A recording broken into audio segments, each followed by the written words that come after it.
sosok menjijikan kaleng wewe berdiri tak bergerak tepat di depan ibu tua. Tangannya yang penuh borok dan berkuku tajam tergantung di udara. Di depannya, dengan mata terpejam, ibu tua tampak berkomat kamit tanpa suara.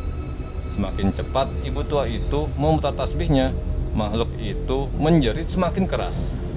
Ketika akhirnya ibu tua itu membuka mata, diiringi jeritan kesakitan, makhluk itu terbakar habis menjadi abu.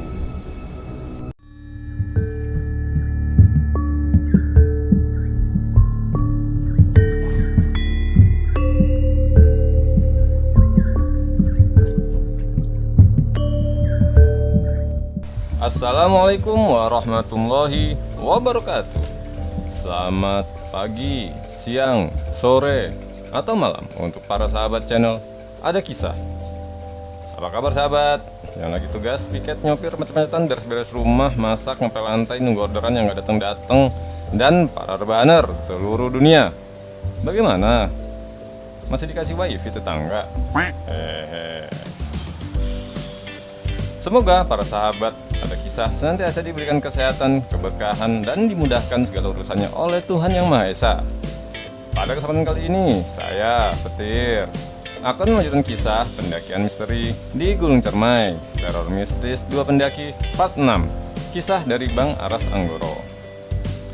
Bagi yang belum menyimak part 1, part 2, part 3, part 4, dan part 5, silahkan simak dahulu supaya bisa mengikuti jalan ceritanya. Link terdapat di deskripsi episode ini. Pada episode sebelumnya, Adi berhasil ambil pembalut di atas kuburan baru dengan batu nisan bertuliskan nama Ayu lengkap dengan tanggal kematiannya dan banyak kengerian yang harus dihadapi Adi. Dan tentunya episode kali ini lebih menegangkan. Sebelumnya, kami aturkan terima kasih kepada Bang Aras Anggoro yang telah memberikan izin agar kisah nyata ini tayang di channel Ada Kisah. Semoga Bang Aras Anggoro dan keluarga selalu diberikan kesehatan dan keberkahan oleh Tuhan Yang Maha Esa. Namun, sebelum melanjutkan, mohon para sahabat membuat kami bahagia dengan subscribe, like, komen, dan share. Lalu aktifkan lonceng channel Ada Kisah agar kami selalu semangat dan para sahabat selalu mendapatkan notifikasi episode terbaru dari kami. Langsung saja kita mulai. Siapkan dan atur volume device sahabat. Cari posisi atau tempat rebahan yang nyaman. Mari kita ucapkan bersama. 1, 2, 3. I am ready. Mataku mengikuti arah pandang orang itu. Di pucuk pohon tua tadi berdiri adalah Nyi Linggi. Tidak ada angin yang berhembus, tidak juga bunyi-bunyian hutan. Sekitarku seakan membeku. Aura kemarahan kurasakan sangat menekan. Seluruh persendianku kaku. Aku bahkan tak mampu menoleh sama sekali. Mataku terpaku tanpa mampu berkedip melihat Nyi Linggi melayang turun. Orang itu masih berdiri di tempatnya, tapi kini dia agak mundur dan bergeser menghalangi pandanganku. Aura mistis kurasakan semakin menjadi-jadi. Tubuhku menggigil hebat. Bukan hanya aku, tangan orang itu pun kulihat mulai gemetar. Aku langsung diserang panik. Bagaimana kalau orang itu memilih kabur dan meninggalkanku dengan kaki yang tak mampu digerakkan? Aku merinding. Untuk pasrah pun aku tak mampu. Aku tidak ingin mati di tempat ini. Kabut tipis terlihat bergerak turun dari tanjakan terjal di sebelah kananku. Sementara di kiriku entah jalur turun atau jurang. Aku tak mampu lagi mengingat aku ada di mana. Arah itu bagai terputus begitu saja, ditelan kegelapan rimbunan pohon dan ranting yang saling menyilang. Sesuatu tergantung terbalik di dahan ranting itu. Kepala dan tangannya terkulai ke bawah. Wajahnya tertutup rambut, tapi aku merasa matanya menatap lekat ke arahku. Aku bahkan sudah tak mampu lagi untuk bereaksi saat bau pandan tercium semakin kuat. Aku sudah nyaris tak peduli. Mungkin memang hidupku sudah tidak lama lagi. Tapi mengingat Ayu, aku merasa bersalah karena hampir menyerah. Andai waktu itu aku tak mengajaknya mendaki Gunung Cermai.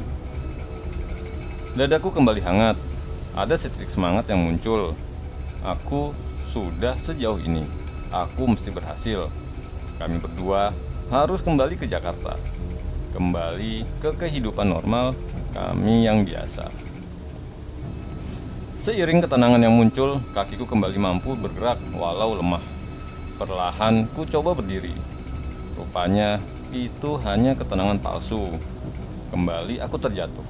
Kakiku terlalu lemah untuk berdiri. Dengan tangannya yang gemetar, orang itu memberikanku aba-aba untuk diam. Dengan wajah pucatnya, Nyi Linggi berdiri di sana, hanya terpisahkan oleh jalur. Dia mematung. Di atasnya, di dahan-dahan pohon, kuntilanak-kuntilanak bergerak-gerak dengan ganjil.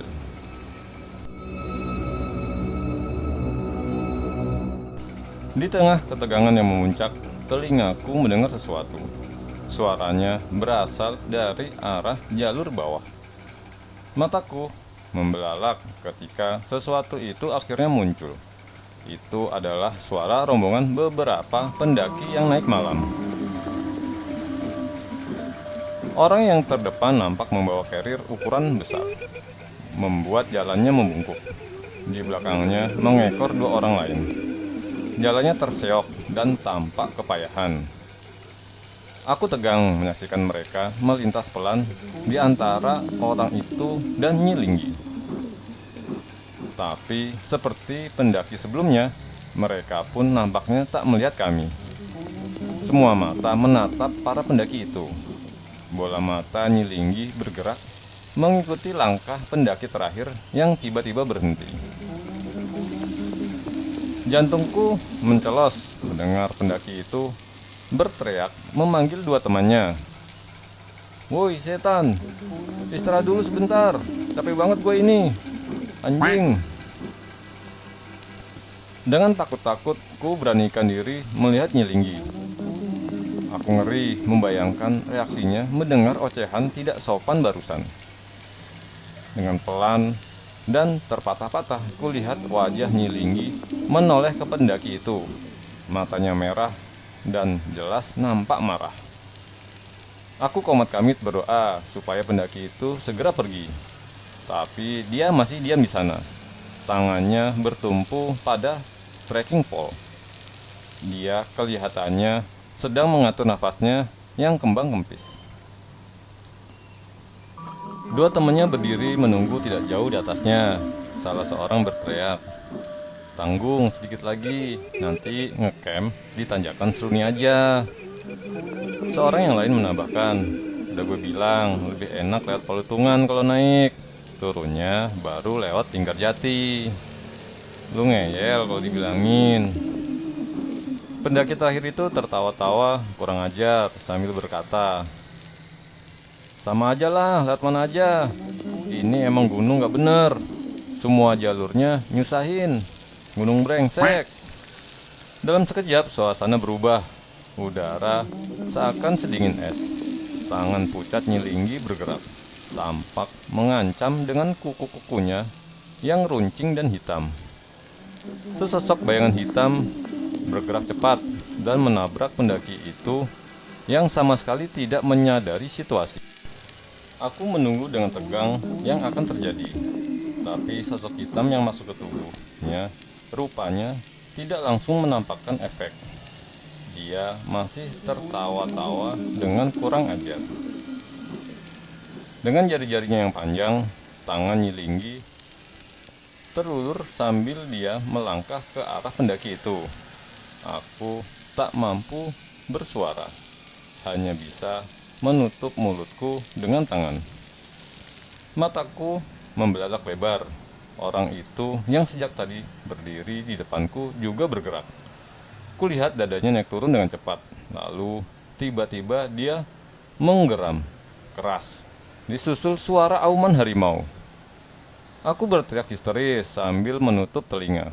Suaranya menggelegar, bergaung-gaung, menembus hutan. Beberapa sosok kuntilanak terlihat langsung menghilang. Ketiga pendaki itu jelas ikut mendengar auman itu kali ini. Ketiganya dengan panik berlari tunggang langgang. Langkah Nyi Linggi terhenti mendengar auman barusan.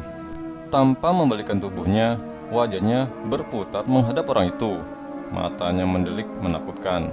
Sekarang dia bergerak ke arah kami. Orang itu tiba-tiba menjatuhkan diri. Badannya sekarang merangkak. Jari tangannya menancap ke tanah. Kembali terdengar geraman-geraman kecil dari mulutnya. Aku yang takut semakin merapatkan diri ke pohon di belakangku.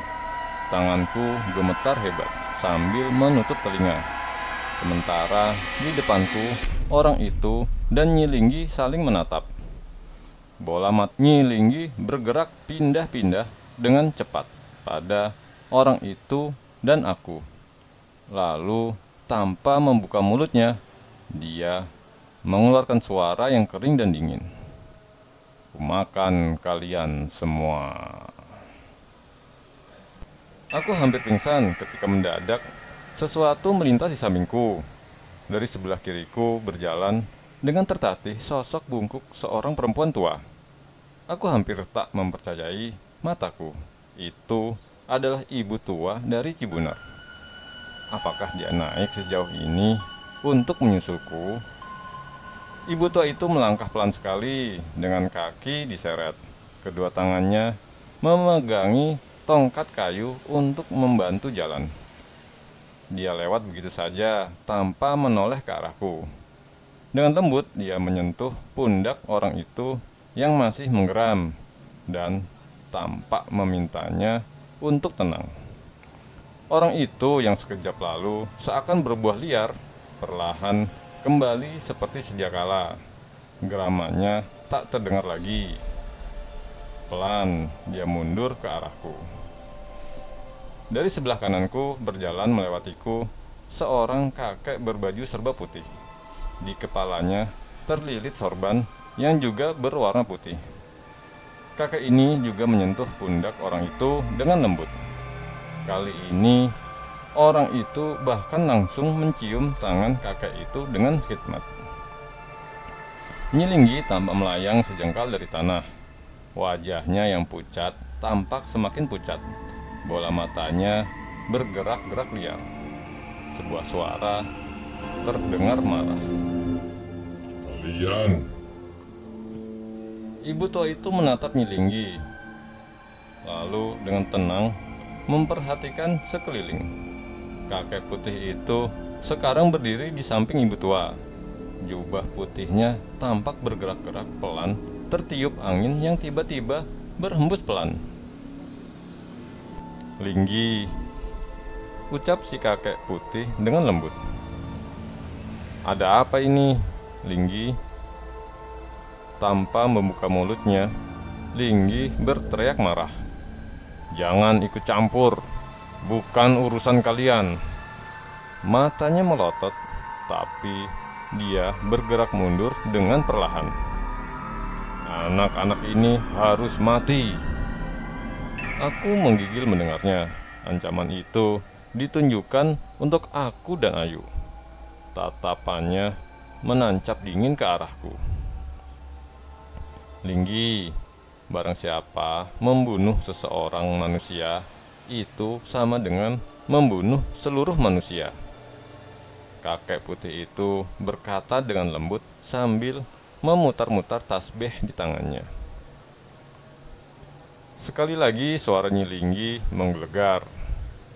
Barang siapa membunuh seorang manusia, bukan karena orang itu membuat kerusakan di muka bumi, maka seakan-akan dia telah membunuh manusia seluruhnya.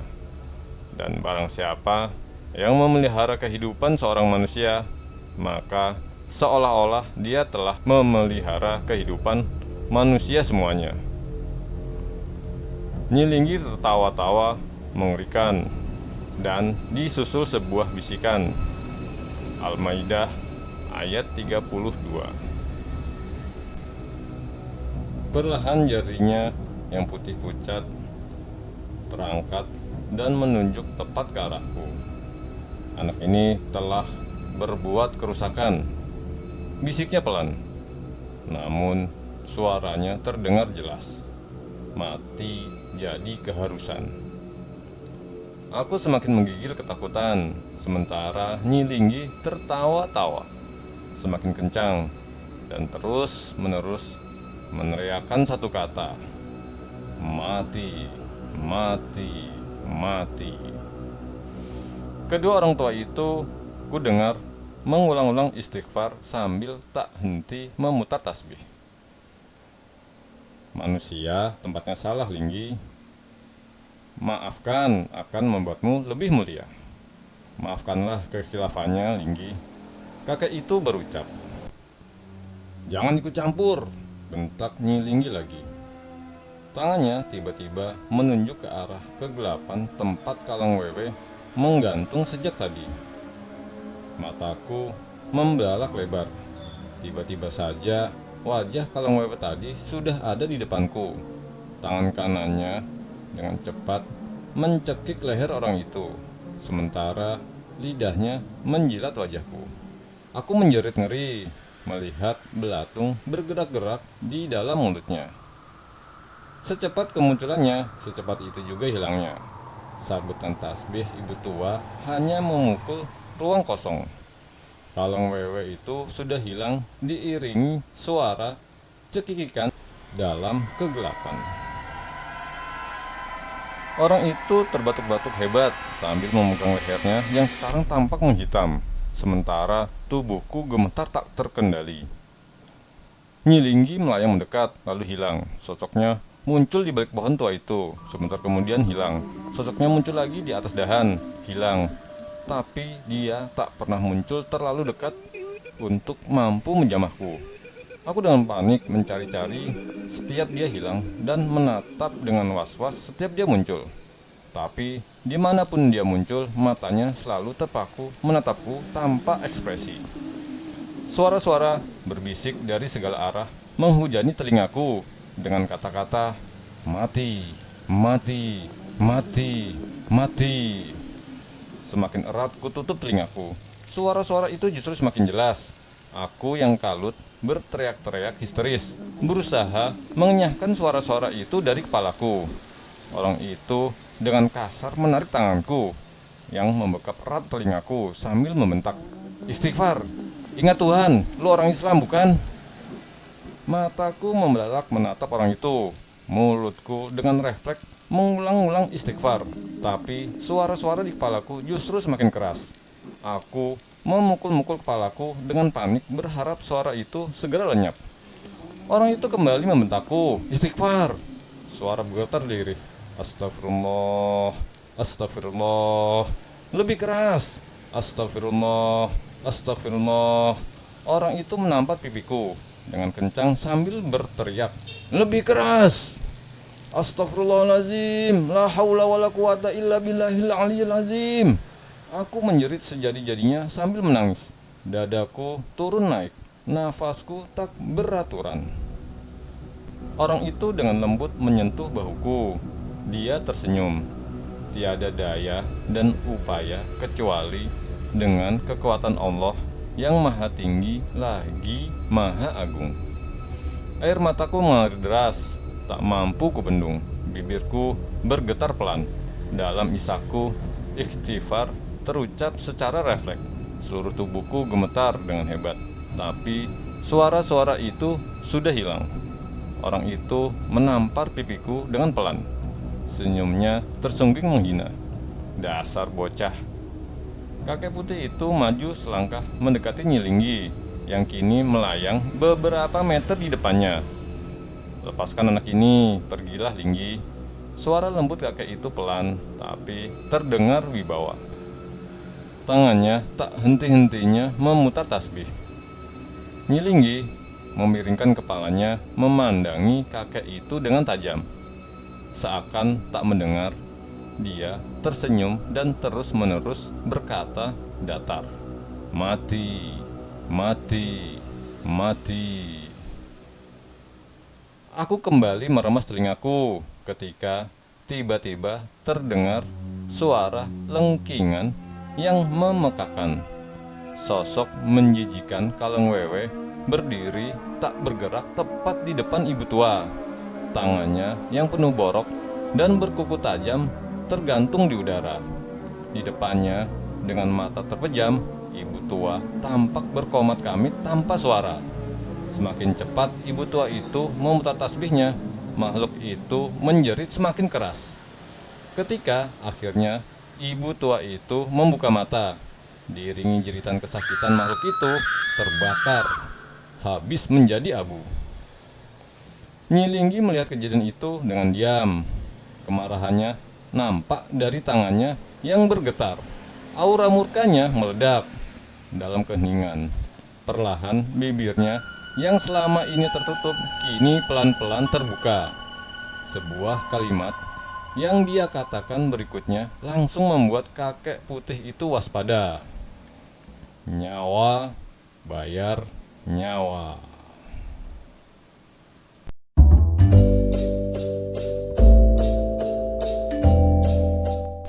Baiklah, ceritanya semakin seru ya. Sampai di sini dulu. Kita sambung lagi di episode selanjutnya. Terima kasih kepada para sahabat yang telah menyimak episode ini hingga selesai. Ambil hikmahnya dari kisah ini.